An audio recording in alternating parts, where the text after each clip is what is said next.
আপনি একটা নতুন বাইক কিনেছেন, কিন্তু কেনার পরে দেখতেছেন মাইলেজ ভালো দিচ্ছে না।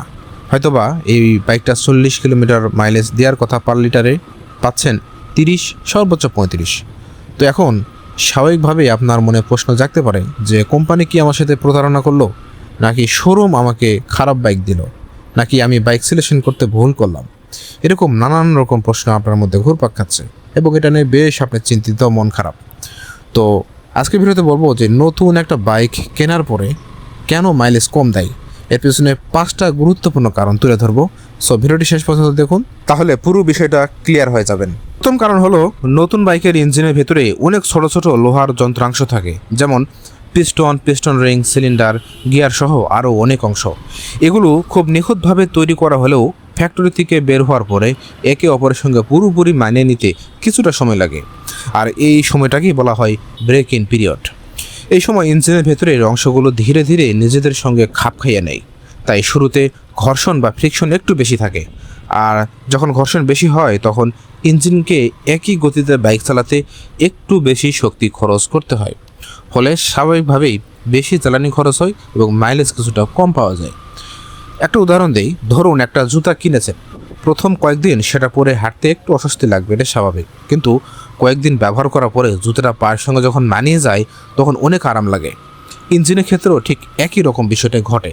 তাই নতুন বাইকের শুরুতে মাইলেজ একটু কম পাওয়া একদমই স্বাভাবিক ব্যাপার।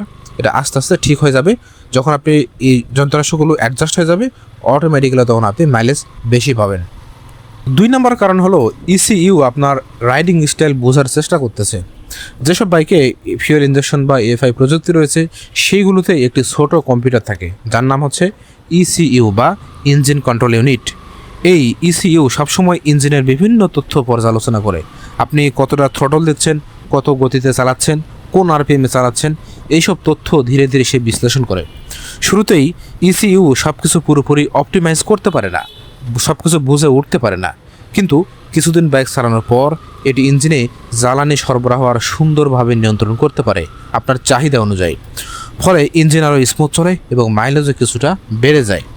তো জাস্ট একটা উদাহরণ দেয়, যে ধরুন আপনি নতুন একটা চাকরিতে যোগ দিলেন, প্রথম কয়েকদিন সে অফিসের কাজ, নিয়মকানুন আর পরিবেশের সঙ্গে পুরোপুরি মানিয়ে নিতে পারবেন না, তাই একই কাজ করতে একটু বেশি সময় ও পরিশ্রম লাগবে। কিন্তু 1-2 মাস পর অবশ্যই সব কিছু যখন আপনি বুঝে যাবেন, তখন একই কাজ অনেক সহজে, দ্রুত এবং কম পরিশ্রমে করতে পারবেন।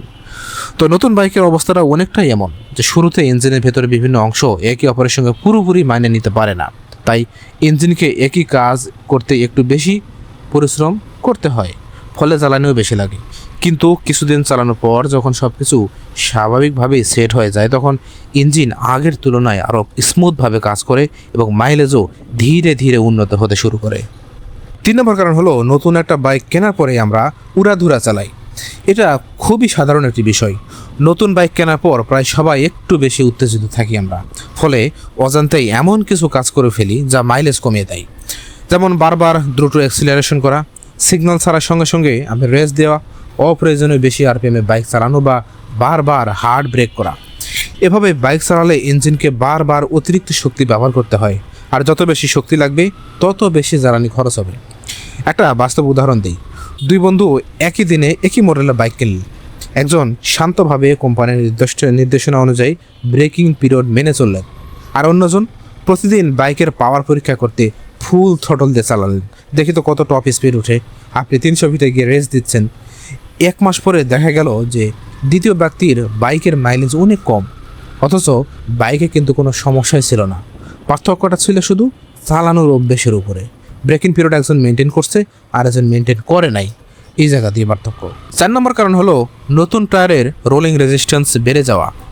অনেকেই শুধু ইঞ্জিনের কথা ভাবেন, কিন্তু টায়ারও যে মাইলেজের ক্ষেত্রে গুরুত্বপূর্ণ ভূমিকা রাখে এটা আমরা অনেকেই জানি না। নতুন টায়ারের রাবার শুরুতে একটু শক্ত থাকে এবং রাস্তার সঙ্গে পুরোপুরি মানিয়ে নিতে কিছুটা সময় লাগে। এছাড়া নতুন টায়ারে গ্রিপও ধীরে ধীরে স্বাভাবিক অবস্থায় আসে। তো এই কারণে শুরুতে টায়ারের রোলিং রেজিস্ট্যান্স কিছুটা বেশি হতে পারে, অর্থাৎ বাইককে সামনে এগিয়ে নিতে ইঞ্জিনকে একটু বেশি শক্তি দিতে হয়। এর প্রভাব খুব বেশি না হলেও সামান্য হলেও মাইলেজের ক্ষেত্রে দেখা যায়। তাই নতুন টায়ার থাকলে এবং সঠিক টায়ার প্রেশার মেনটেন করলে ধীরে ধীরে এই সমস্যাও কমে যায়। আর 5 নম্বর কারণ হলো নতুন একটা বাইক কেনার পরে আমরা প্রথম যে সার্ভিসগুলো আছে ফ্রি সার্ভিস এগুলো করাই না। কারণ আমরা মনে করি যে বাইক তো নতুন, এটার আবার কী সার্ভিস করাবো, সার্ভিস সেন্টারে গেলেই ফ্রি সার্ভিসের নামে অতিরিক্ত টাকা কিছু পার্টস কিনে নেবে, সুতরাং এগুলো আমরা করতে চাই না।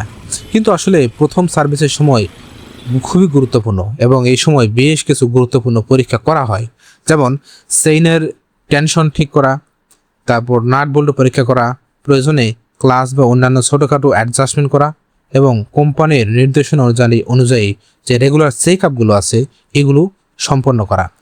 তো আর তাছাড়াও ইঞ্জিনের নতুন একটা বাইক কেনার পরে যে ব্রেক ইন পিরিয়ডে নতুন ইঞ্জিনের ভিতরে যে যন্ত্রাংশগুলো আছে এগুলো একটা আরেকটার সঙ্গে ঘষাঘষি করে সেট হওয়ার চেষ্টা করে, ফলে এক ধরনের ছোট ছোট ডাস্ট তৈরি হয়, অর্থাৎ যেগুলোকে আমরা সহজ ভাষায় বলি লোহার গুঁড়া। তো এগুলো রেগুলার সার্ভিস না করলে এই ময়লাগুলো বের করা যায় না। তো ফ্রি সার্ভিসের কারণেই হচ্ছে এই ময়লাগুলোকে পরিষ্কার করা, ইঞ্জিন অয়েল চেঞ্জ করা, ইঞ্জিন অয়েলের ফিল্টার চেঞ্জ করা, এসব বেশ কিছু দিক নির্দেশনা আছে যেগুলো এই নতুন একটা বাইক কেনার প্রথম 2-3টা সার্ভিসিং এই বিষয়গুলো করা হয়। তো এসব কাজ করার পরে বাইক আরও স্মুথ চলতে শুরু করে, ইঞ্জিনের উপর অপ্রয়োজনীয় চাপ কমে যায় এবং ধীরে ধীরে মাইলেজ বাড়ে। তাই লক্ষ্য করবেন প্রথম সার্ভিসের আগে যে মাইলেজ পাচ্ছিলেন, প্রথম সার্ভিসের কয়েকশো কিলোমিটার পর সেটি আবার আগের চেয়ে কিছুটা ভালো হয়ে গেছে।